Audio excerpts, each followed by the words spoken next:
So hello guys, I welcome you all at my channel Smarty Education. So make sure you like the video and subscribe the video. So आज के lecture में हमें बहुत कुछ पढ़ना है।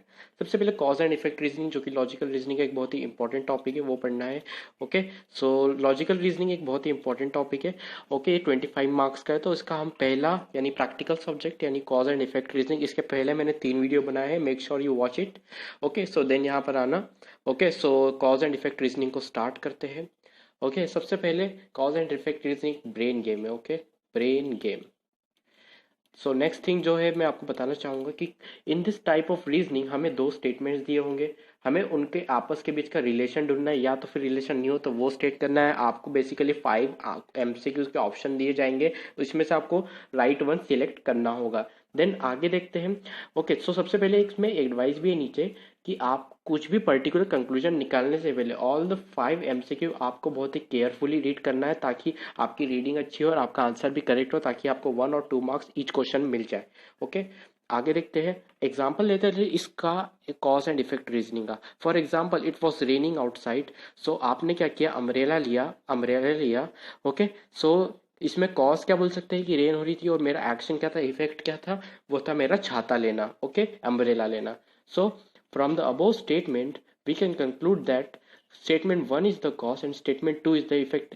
और जो भी हमारा कॉज एंड इफेक्ट है वो हमारी डेली लाइफ में जरूर होता है, तो आप इसको नोटिस करिएगा। मान लीजिए आपका जो रूम है वो एकदम अनक्लीन है, तो आपको क्या होगा, वो एक रीजन है, और साफ करना क्या होगा, वो उसका एक इफेक्ट होगा। मेक श्योर अगर यहाँ तक अगर सब्सक्राइब कर दो चैनल को। आगे देखते हैं क्वेश्चंस कैसे पूछे जाएंगे। ओके, जैसे कि फॉलोइंग एग्जांपल में आपको दिख ही रहा होगा, everybody should work hard to achieve success. ये रही वो सक्सेस। ओके, सो इसका जो है, इसमें से मोस्ट प्रोबेबली बताइए कॉज क्या है। आप पहले खुद सोचिए, मैं आपको इफेक्ट भी बताऊंगा। इसमें कॉज और इफेक्ट क्या है, इसमें से एक राइट आंसर चुनिएगा।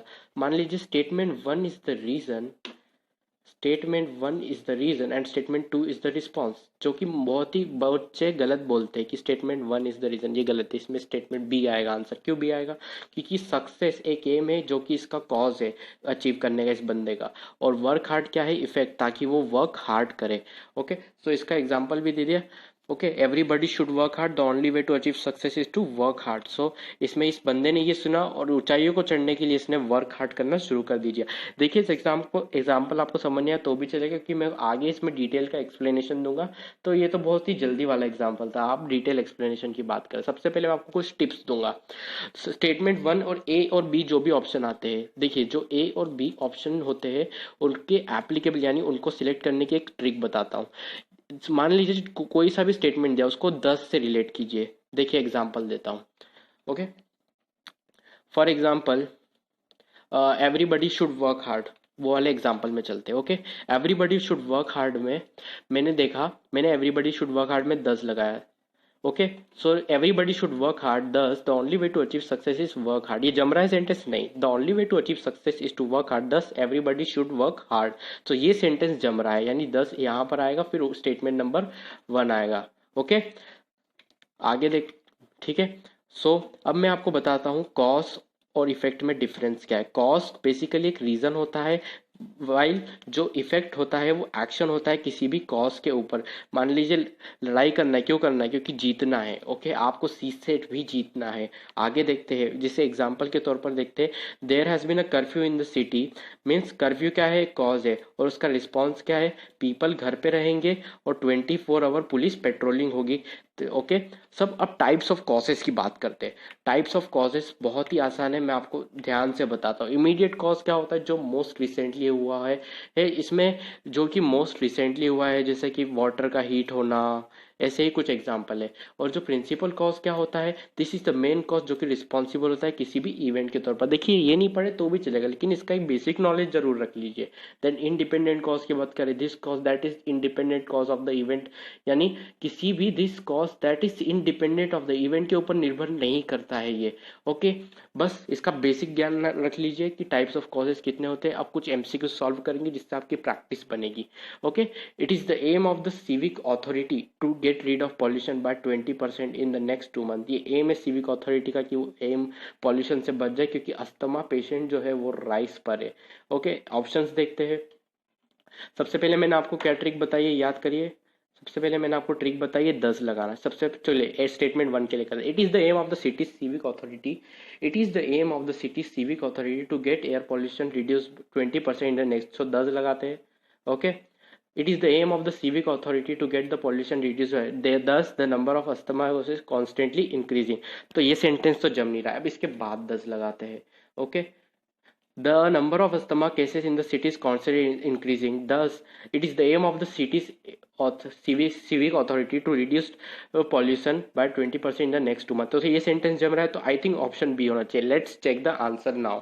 ओके, बी ही सही आंसर है, क्योंकि आपको ऐसा 10 लगा के देखना है ए और बी में। फिर अगर इसमें नहीं जम रहा हो तो 3 ऑप्शन देखो एलिमिनेट हो जाएंगे, ए और बी तो पक्का। ओके, और इसी वीडियो में आपको मैं पूरा कवर करा दूंगा। ओके, अब नेक्स्ट क्वेश्चन देखते हैं। द लोकल ट्रेडर्स जो थे, ओके, जो लोकल ट्रेडर्स थे उन्होंने सारी एसोसिएशन को बोला कि तुम अपना जो धंधा है वो बंद करो, क्योंकि ऑनलाइन वाले आ रहे हैं और सरकार की नई टैक्स पॉलिसी आ रही है। ओके, तो सारे शॉपकीपर ने क्या किया, उनकी शॉप्स क्लोज कर दी। तो अब 10 लगाते हैं। द लोकल ट्रेडर्स के बाद में 10 लगाया, स्टेटमेंट 1 के बाद 10 मेनी शॉपकीपर। तो ये सेंटेंस जब रहा है, तो मेरे को लगता है इसका ऑप्शन ए है। चलिए बी, सेकंड बी वाले के लिए भी करते हैं। Many shopkeeper close 10 the local. अगर शॉपकीपर ने क्लोज बंद रखी तो लोकल ट्रेडर ने बोल दिया कि आज तो अपन बंद रखेंगे शॉप, तो ये सेंटेंस जमेगा नहीं जमेगा। तो इसका ऑप्शन क्या होना चाहिए, ए होना चाहिए। Let's check the answer. Okay, A ही इसका आंसर है। देन नेक्स्ट स्टेटमेंट देखते हैं। इस समर में जो है गर्मी बढ़ने से हम अब क्या हो गया है, वेजिटेबल्स की प्राइस इंक्रीज हो गई है। सबसे पहले स्टेटमेंट में क्या बताया है, वेजिटेबल्स हैव बीन इंक्रीज, यानी प्राइस वेजिटेबल्स की बढ़ गई है। सो इस क्यों हुआ ऐसा, क्योंकि टेम्परेचर इंक्रीज हो गया। ओके, सो इसमें क्या 10 लगाते फिर से हमारी ट्रिक को। The price of vegetable increase, thus there is a tremendous increase in the temperature during the summer, thereby damaging crops greatly। तो ये जम रहा है सेंटेंस नहीं, क्योंकि there is a tremendous, next वाला ट्राई करते हैं, यहाँ पर 10 लगाते हैं। Okay, there is a tremendous increase in the temperature during this summer, thereby damaging crops greatly, thus the prices of vegetables have been increased considerably during this summer। तो आपको समझ आ रहा है 10 क्यों लगा रहे हैं, ताकि 10 therefore कुछ भी लगा सकते हैं, ऐसा भी कर सकते हैं। there is a tremendous increase in the temperature during this summer, thereby damaging crops greatly, therefore the price of the vegetable। इसको आपको रिलेट करना है 10 therefore, कुछ भी वर्ड यूज कर सकते हो यार, मैं अभी 10 यूज कर रहा हूँ। तो इसका आंसर क्या होना चाहिए बताइए, इसका आंसर होना चाहिए बी वाला। ओके, आई होप आपको समझ आया हो। कुछ समझ नहीं आया तो कमेंट डाउन कर दो, मैं आपको जरूर रिप्लाई कर दूंगा। ओके, और सब्सक्राइब कर दो यार। अब स्टेटमेंट 4 देखते हैं। मेजोरिटी, एक यूनिवर्सिटी है जिसमें स्टूडेंट्स ने अपना ओपिनियन एक्सप्रेस किया है कि यूनिवर्सिटी ऑटोनॉमस हो गई है, किसी की अब मतलब वो क्या बोलते हैं, फ्रेंचाइज ही नहीं लेंगे अब ये। ओके, क्योंकि जो पुरानी जिस यूनिवर्सिटी से इनका कोलैबोरेशन था उसने इनको ग्रांट्स देने से मना कर दिया है। तो स्टेटमेंट सबसे पहले हमारी 10 वाली ट्रिक लगाएंगे। 10 majority of the students in the college express their opinion, 10 the university. ये सेंटेंस जम रहा है नहीं, यहाँ पर 10 लगाएंगे अब। Okay, the university authorities have expressed inability to provide grant to the thus majority of the students in the college express their opinion। तो ये बी वाला सही लग रहा है मेरे को तो। सो देखते हैं बी वाला आंसर चेक है। ओके, बी ही राइट है। ओके, आगे देखते हैं। आगे देखते हैं the private medical colleges have been increase, tuition fee बढ़ा दी है। ओके, अब इसमें थोड़ा ध्यान से देखना, इसमें मेरे को लगता नहीं 10 वाला कॉन्सेप्ट चलेगा।